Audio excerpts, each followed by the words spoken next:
Roger Ebert is a film critic who even today is without a match. Except for Gene. Ignore him. From the man who liked Benji the Hunted? Hey, you like Carnosaur? Well, I'll bet you'll like this. He was a rock star in his time and had perhaps the most important thumb in Hollywood. He was a tremendous writer and personality that was responsible for a deeper love and appreciation of cinema in many young film buffs, me included. Ebert wrote for the Chicago Sun-Times for decades. His reviews were available every week, full of biting commentary, deep analysis, and sometimes just a fun gimmick. Like the time he did the entire review of Wet Hot American Summer in musical prose set to the tune of Camp Granada. While I hardly agree with his 1-star rating, I do appreciate the commitment to a shtick. Ebert also penned over 300 essays that make up his Great Movies series. This list of classic and lesser-known films comprises the movies that he believed were the best he had ever seen. Sometimes he would even add a film after giving it a low or average review. Both Godfather 2 and Groundhog Day are on this list despite his initial 3-star ratings. There are many movies on this list that I've seen and loved, but many more that I haven't.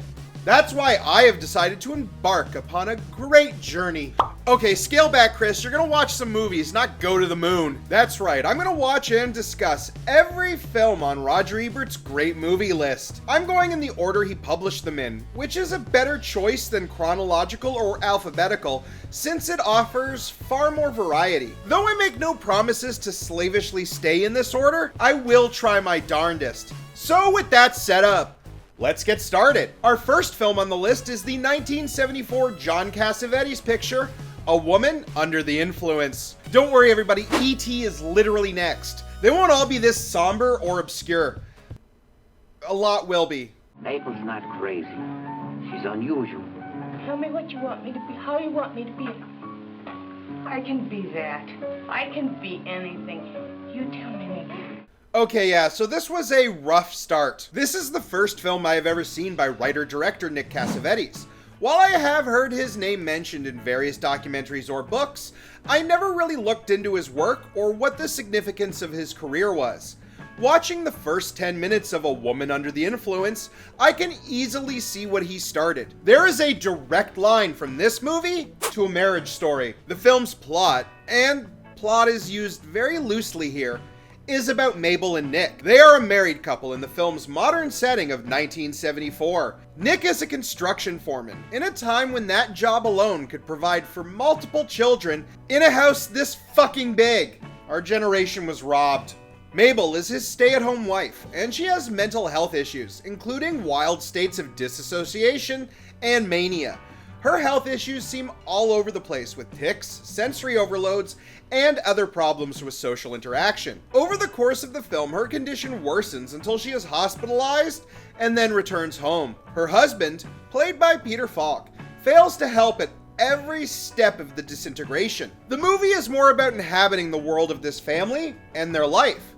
To which I say, no thank you. It's both interesting and nerve-wracking watching this movie with any modern perspective on both mental health and toxic masculinity. Mabel's struggles don't even seem that unmanageable. With just some basic accommodations, honest emotional support, and basic medication, she would be able to lead a perfectly fine life.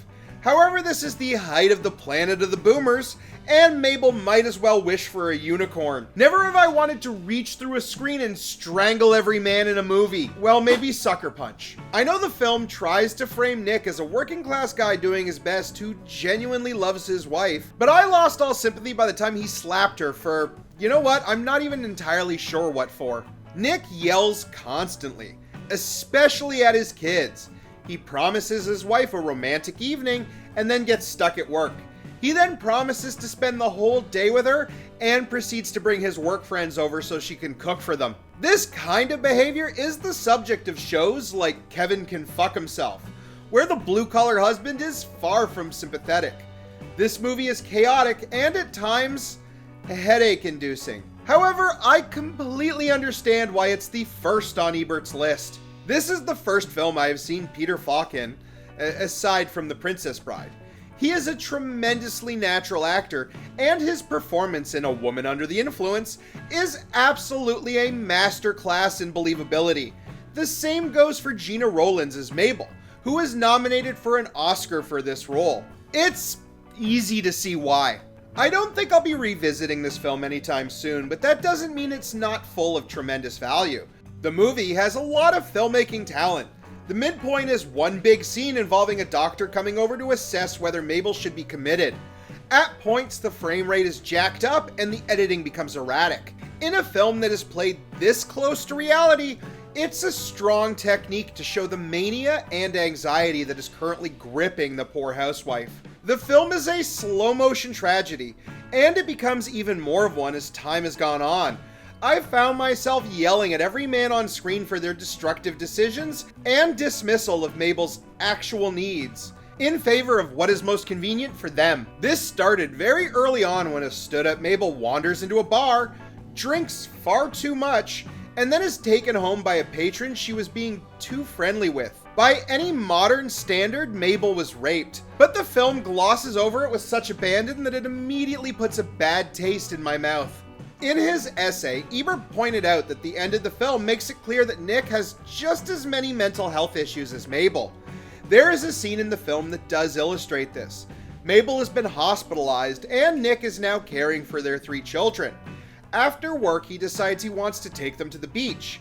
He picks them up in a work truck where they are all stuck in the open flatbed. He does not stop screaming the entire time. He yells at the teachers and the principal at their school. He yells at his coworker who has come with him to offer him some support, and even his kids because they aren't playing right. On the way back, he shares a beer with them in the back of the truck, passing it around and telling them not to drink too much. Ebert says this is crazier than anything Mabel has ever done. His words. That's helpful because in hindsight, I just thought it was some boomer shit. That's the biggest takeaway I had from this film. It was like glimpsing into another culture that I had no context for. I remember my parents hosting similar parties or having similar furniture tastes in my early childhood, but that's where the familiarity ends. Hey. Right. I was trying to be nice. Wacko!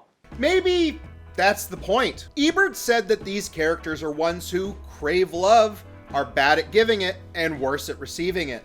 I suppose that's true, but it makes it hard for me to personally connect with any of them. I mostly just feel bad for Mabel, who seems like a genuinely caring and engaging mother, who just needs a little help sometimes. The film makes it perfectly clear, though, that she is never gonna get it. Overall, I don't have a lot to say about this film, and it's a bit of a rough start for this adventure, but looking at this list, it seems like it's setting the right tone. Next up is a classic tale about a boy and his alien who stick it to the government, so that's much more relatable for me. So stay tuned for my second installment on my series on Roger Ebert's great movies. I'm Chris Goodmakers. Remember, stay safe and be who you are.